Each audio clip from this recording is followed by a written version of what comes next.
Hello friends, आज के इस वीडियो में हम लोग बात करेंगे अस्थमा के बारे में। इसके क्या कॉजेज़ रहते हैं, क्या सिम्टम्स रहते हैं, इसमें क्या सावधानियां रखनी चाहिए और डॉक्टर्स में क्या ट्रीटमेंट देते हैं, इसके बारे में बात करेंगे।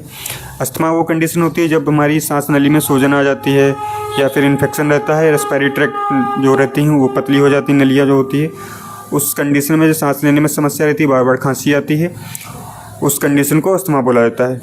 बात करेंगे इसके कॉजेज़ के बारे में, किसके क्या क्या कॉजेज़ रहते हैं। इसमें एनवायरमेंटल पोल्यूशन की वजह से हो सकता है, इन्फ्लामेशन हो जाता है, म्यूकस मेम्ब्रेन में इन्फ्लामेशन होता है, म्यूकस का जम जाना, ब्रोंकियल जो ट्यूब रहते हैं उनमें म्यूकस का जमना, उसकी वजह से हो सकता है। रेस्पिरेटरी ट्रैक्ट इन्फेक्शन, साथ ही केमिकल की वजह से रहता है, कुछ दवाओं की वजह से भी रहता है या जेनेटिक हो सकता है। डस्ट यानी कि डस्ट की एलर्जी की वजह से होता है, पोल्यूशन रहता है, स्मोकिंग भी, ये उसके कुछ कारण रहते हैं। बात करेंगे इसके सिम्टम्स के बारे में। इसके जो मेन सिम्टम्स रहते हैं, शॉर्टनेस ऑफ ब्रीथ यानी कि सांस फूलना, सांस लेने में समस्या रहती है। व्हीजिंग साउंड यानी कि गले में घरघराहट साउंड, अजीब सा साउंड रहता है। खांसी रहती है, जुकाम रहता है, चेस्ट में पेन रहता है या चेस्ट में टाइटनेस सा रहता है और कुछ कमजोरी या थकावट रहती है। बात करेंगे इसमें क्या क्या आपको सावधानियां रखनी है। इसमें आपको फ्लूइड इंटेक ज़्यादा करना यानी कि लिक्विड वाली चीज़ें ज़्यादा लेनी ताकि म्यूकस लूज होकर बाहर निकल सके।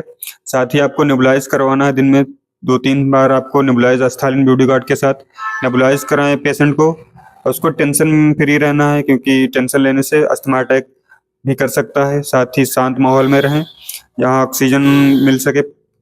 साथ ही इसको आपको ठंडी चीज़ों से बचना है, बॉयल पानी पिएं, उबला पानी पिएं, ये इसके कुछ सावधानियां रखनी है आपको। बात करेंगे ट्रीटमेंट के बारे में। अस्थमा में डॉक्टर्स ट्रीटमेंट क्या देते हैं। इसमें आपको डेरिफाइलिन या डॉक्सोफाइलिन, एसिब्रोकाइंड यम यानी कि एसिब्रोफाइलिन। डेरिफाइलिन 150 या 300 इसमें से कोई एक दी जाती है। डॉक्सोफाइलिन 400 mg या फिर एसिब्रोफाइलिन, डॉक्टर्स में कोई भी एक या दो दे सकते हैं पेशेंट की कंडीशन को देखते हुए। साथ में इसमें आपको एक स्टेरॉइड यानी कि डिफ्लाजाकार्ड या फिर मिथाइल पेडनिसोलोन, इसमें से कोई एक डिफ्लाजाकार्ड 6 mg या फिर नूकार्ड M4 यानी कि मिथाइल पेडनिसोलोन 4 mg की टैबलेट या फिर ओमना कार्टिल 10 या 20 mg डॉक्टर प्रेस्क्राइब करते हैं। इसमें से कोई भी एक टैबलेट दी जाती है। इसके साथ ही आप एक एंटीबायोटिक डॉक्टर देते हैं जो कि एजिथ्रोमाइसिन या एमॉक्सिसिलिन, कोई भी एक एंटीबायोटिक देना रहता है।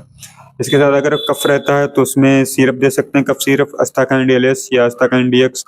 अगर पेशेंट को बलगम आ रहा है तो अस्ताकाइन DLS दी जाती है, जिसको जो डोज रहता है 5 से 10 ml, इनमें 3 टाइम तक यूज़ कर सकते हैं। साथ ही मॉन्टेन LC यानी कि लीवोसिट्राजिन मोन्टेलुकास, जो रात रात को एक टैबलेट दी जाती है पेशेंट को। इसके साथ ही अगर पेशेंट को बहुत ज़्यादा समस्या है तो इसके लिए इंजेक्शन दे सकते हैं, डेरिफाइलिन, डेक्सा, ये दोनों को मिक्स करके IV तुरंत दिया जाता है।